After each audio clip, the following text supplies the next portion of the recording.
ABN Maharashtra में आपका खैर मकदम। मैं हूं मुनीर आरिफ खान।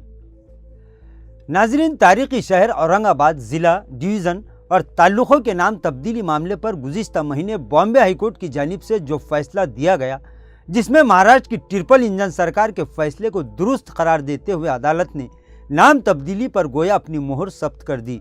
और इस फैसले के बाद ही से तमामी अर्जगुजारों ने फैसले पर अपनी नाराज़गी का इजहार करते हुए कहा कि यह फैसला हमारी समझ से बाहर है। और जिस दिन फैसला सुनाया गया था उसी दिन से तमामी अर्जगुजारों की जानिब से ये ऐलान सोशल मीडिया के जरिए कर दिया गया था कि अब इस लड़ाई को मुल्क की सबसे बड़ी अदालत यानी सुप्रीम कोर्ट में लड़ा जाएगा। लेकिन फैसला हुए तकरीबन अब 1 महीना ख़त्म होने को है, लेकिन इस मामले पर अब तक किसी ने भी आगे आकर बात नहीं की, जिसकी वजह से लाखों मुहिब्बान औरंगाबाद में दिन ब दिन बेचैनी बढ़ती जा रही है और लोगों में एक तरह की उदासी और मायूसी साफ तौर पर झलक रही है, क्योंकि ये सिर्फ एक शहर के नाम की तब्दीली का मामला नहीं है, बल्कि ये एक ऐसी तारीख है कि जिसने पूरी दुनिया में अपना दबदबा और अपनी छाप छोड़ रखी है।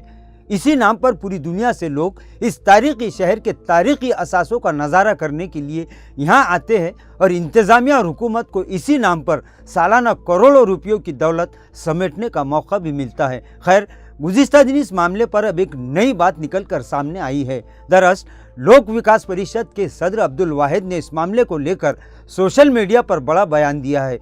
उन्होंने नाम तब्दीली को लेकर सियासी पार्टियों के साथ साथ औरंगाबाद जिला के मौजूदा रुकन पार्लियामेंट इम्तियाज़ जलील पर भी अब बड़े इल्ज़ामात लगा दिए हैं।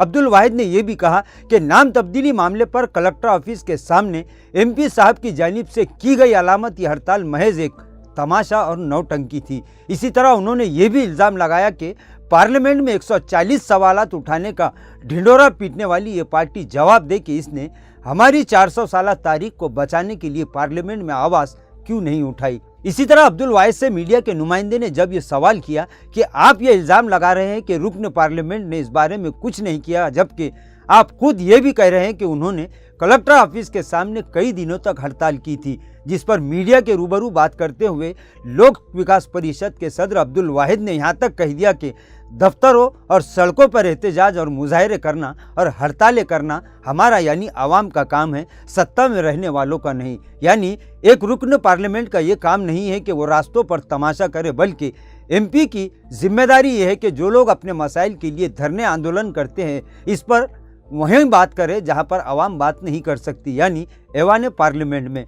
बहरहाल आखिर में लोक विकास परिषद ने औरंगाबाद नाम तब्दीली मामले पर अब एक बड़ा ऐलान करते हुए कहा कि आइंदा 2 जून को लोक विकास परिषद के तमामी ओहदेदारान कारकुनान के साथ साथ मुहिब्बान औरंगाबाद एमपी इम्तियाज़ जलील के घर पर मोर्चा निकालेंगे और इनसे इस बारे में सवालात किए जाएंगे। इनसे पूछा जाएगा कि आखिर क्या वजह है कि आपने इस मामले पर ऐवान पार्लियामेंट में आवाज़ नहीं उठाई, क्योंकि अगर बर वक्त इस पर हुकूमत से नुमाइंदगी की जाती तो यह मामला फिर दोबारा ठंडे बस्ते में जा सकता था। नाजरीन, लोक विकास परिषद की जानिब से आइंदा 2 जून को एमपी इम्तियाज़ जलील के घर पर मोर्चे के ऐलान के बाद से अब ये मामला दोबारा गर्म हो चुका है। अब देखना यह है कि क्या वाकई 2 जून को खासदार के घर और खुद खासदार का घेराव किया जाएगा या इस मामले में फिर एक मरतबा कोई नया मोड़ दिखाई देगा। ये तो आने वाली 2 जून को ही वाज़े हो जाएगा। वहीं मुहिब्बान औरंगाबाद ने आवाम से भी ये अपील की है कि इस मामले को लेकर नाउमीदी और मायूसी का इजहार हरगिज़ ना करे, क्योंकि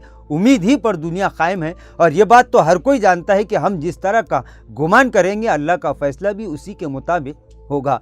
यानी अगर हम पहले ही ये कहना शुरू कर दें कि हमें अदालत पर भरोसा नहीं है, अब कोई फ़ायदा नहीं है, अब बहुत देर हो चुकी है, तो इसका साफ साफ मतलब यही हो सकता है कि खुद हम भी नाम तब्दीली को कबूल कर रहे हैं, खुद हम भी अपनी तारीख से दस्तबरदार होने के लिए तैयार हो चुके हैं। हम खुद इसे सिर्फ एक शहर के नाम की तब्दीली का मामला बताकर ये वाज़े कर रहे हैं कि आने वाली नस्लें हमारी इस 400 साल तारीख से नावाकिफ़ रहे। तो फिर ये बात बिल्कुल गलत है, क्योंकि जो कौम अपनी तारीख को भुला देती है उस कौम का नाम और निशान सफ़े हस्ती से मिटा दिया जाता है। और जब ऐसा होता है तो फिर हम अपने अहम और बुनियादी मसाइल पर बात करना तो छोड़िए, होठ हिलाने के भी काबिल नहीं रह सकते। लिहाजा कमेंट वार करके इस मामले पर देर और दूर तक कानूनी, दस्तूरी और जमहूरी तरीके से पुरअमन अंदाज से अदालती कार्रवाई करने का इरादा करने वालों की हौसला अफजाई करने की बजाय इनके हौसलों को कमज़ोर मत कीजिए, बल्कि सुप्रीम कोर्ट में इस मामले की कामयाब पैरवी की उम्मीद कीजिए।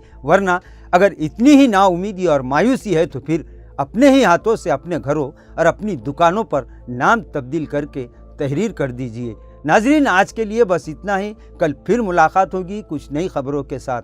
तब तक के लिए मैं मुनीर आरिफ खान आपसे इजाज़त चाहता हूँ। अल्लाह हाफिज़।